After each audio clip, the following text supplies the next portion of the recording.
You're listening to Triple J with the Doctor. Hello, hope you're doing very well. It's almost the weekend, and to help us get there, Charli XCX is dropping in. She's playing Parklife tomorrow and Sunday in Melbourne and Adelaide. Very, very talented indeed. Hey, and coming up very soon, some birthday fanfare. Triple J coming up next. You're going to meet Charli XCX as she gets ready for Parklife. Should we play a bit of Steel Panther? What do you reckon, Jen? Please play Steel Panther. Here we go at Triple J. This is tomorrow night.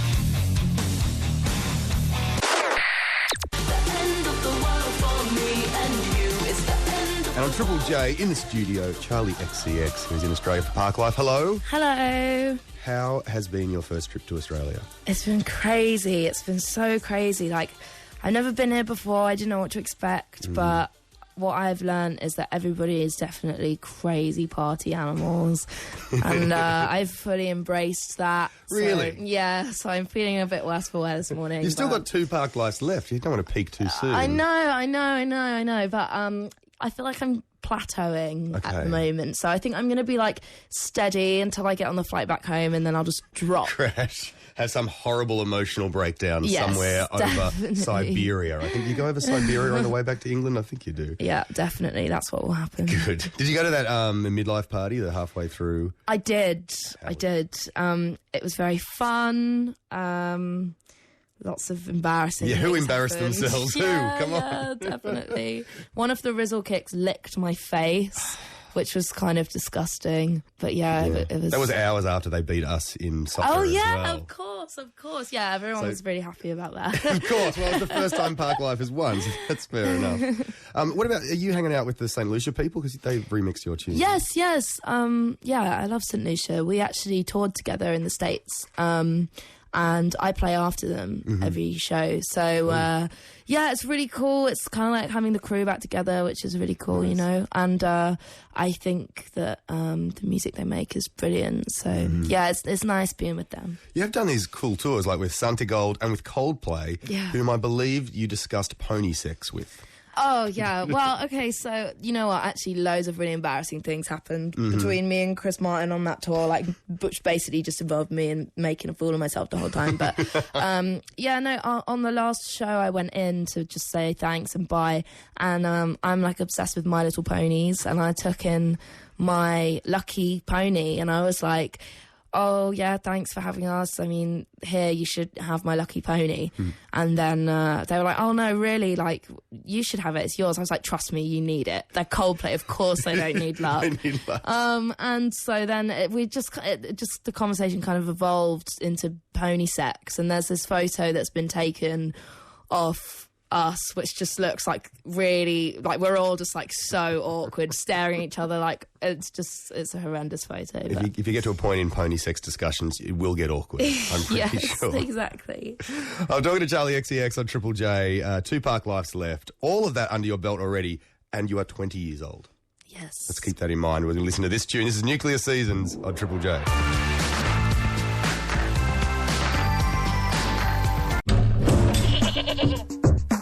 When did you write that tune? Nuclear Seasons, I wrote that probably about a year ago in LA with my producer, Ariel Rexshade. That and Stay Away were definitely two of the first tunes I wrote that I kind of felt like I discovered my sound, and I knew what I was about as an artist and stuff like that. So both are very important songs to me. Yeah, well, we know you from that song. We know you very well. We know you from End of the World, the Alex Metric song that you sung on. Yeah. But you're 20 years old. You got signed when you were 15, 5 years ago, to the same label. What do you have to be doing when you're 15 to get signed? And this is like a real signing. This isn't like an X Factor signing. This is a proper songwriting signing. Yeah, well, it's weird. I look back on that now, and obviously I'm massively grateful for, being signed at that age. But I feel like I got signed, too early. I feel like when you're 15, this is just my opinion. Lots of other people might disagree. But when I was 15, I didn't know what I wanted to do and who I wanted to sound like and stuff like that. In that sense, I feel like maybe I got signed too early because I felt pressure to suddenly become a pop star, even though there actually was none from my label. They're really, really kind of good with just being just grow, just do your thing. And so I suppose there's kind of two sides of the coin. Like, they were really helpful as well because they didn't push me and they just like let me try things with people that I wanted to try with, and they'd make suggestions because at that age I didn't know about producers. Well, who does? Like, when you're 15, what I was doing was trying to work out how to play Nirvana songs and Guns N' Roses songs on the guitar. Yeah. Most people, when they're 15, have no idea what they want to be. So it must have been very confusing, I suppose. Yeah, it kind of was. And, like, I didn't really know about, you know, interesting music until I discovered Ed Banger. And then that just kind of, like, opened the box for me, and I was like listening to Uffy, I was listening to Justice and Feeds and all of these. So before that, who were your favourite? Like when you were 15, who were your favourite before artists? Ed Banger, I was really into the Claxons and the Horrors, and then like Lily Allen and Kate Nash. You know, that wasn't not too embarrassing. No, but then before that, I don't think this is embarrassing, but like I'm still a massive Britney Spears fan and a massive Christina Aguilera fan. I was like listening to that record Stripped the other day, which I think is a genius album, and then the Spice Girls and Aqua, of course, and Shampoo. Shampoo. Yeah, we're in trouble. Yes, all the girl power stuff. I love that. I think it's suddenly become really relevant again, which is nice for me. Will people unearth videos of you dancing and singing to Britney Spears and Christina Aguilera songs if they dig deep enough?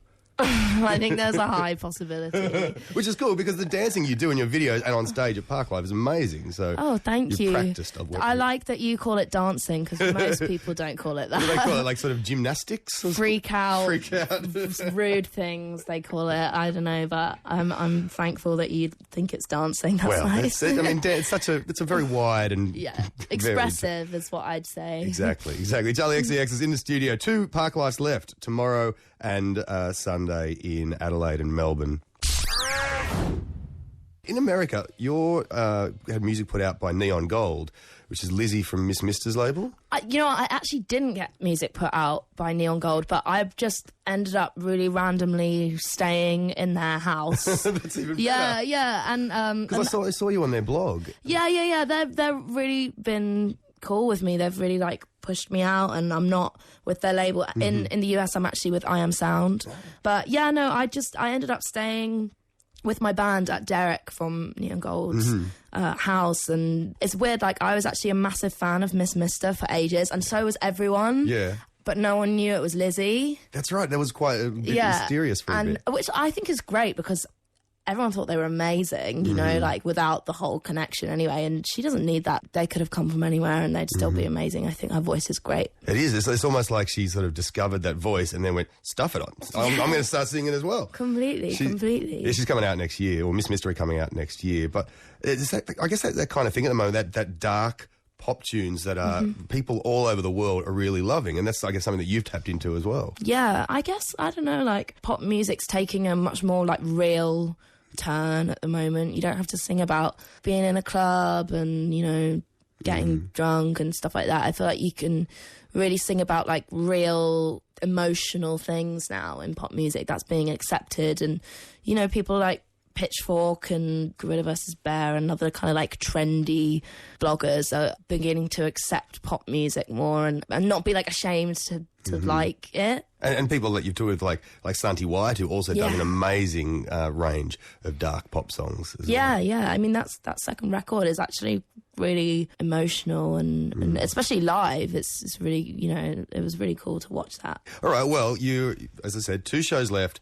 Then what's going to happen? When are we actually going to get an album? Because, you know, you've been signed for 5 years. They're going to be cracking the whip. I know. Well, yeah, I know. It's bad, actually. I keep pushing the date back because I'm so desperate to make it perfect. And my image of perfection keeps changing day by day. But it's going to be February at the moment, the date. But I am going to be releasing a mixtape, a like free download mixtape. It's called Super Ultra.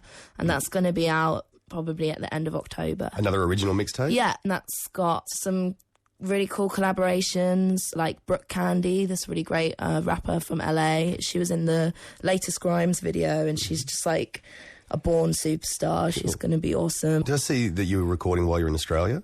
Well, yeah, I made my own studio out of a duvet and pillows. So, yeah. This is the way that the modern world is. Not only can you make a studio out of a personal computer or laptop, you can now make it out of a doona. Yeah, exactly. So, I've been recording in my room. It sounds great, though. It sounds really cool. Doesn't sort of sound a bit like this? No, it sounds, well, maybe a bit, but it sounds good. It sounds good. Awesome. All right. Well, I can't wait to hear some of this in February. And in the meantime, I guess we'll probably see some more clips featuring amazing animated GIFs, which you seem to be quite fond of. Yes. Yeah, I work on all of my videos with my best friend, and we live together, and we're obsessed with like the whole Tumblr generation and this kind of like cyber teen witch sort of movement that's happening online at the moment. And that's kind of what I'm about, what I wear, you know, so we're always making GIFs and videos, and we're actually working on the treatment for I don't think I can say the name of the song, but Right. that was close. But it's going to be really cool. It's going to be like the most badass thing I've done, so it'll be really cool. All right, well, I'm going to play Stay Away right now. In the meantime, can we make an animated GIF for the Triple J website? Yes, of course. Let's do it. All right, on Triple J, this is Stay Away. Thank you so much, Charli XCX. Have an awesome time at the next 2 Park Lives. Thank you so much. Bye-bye.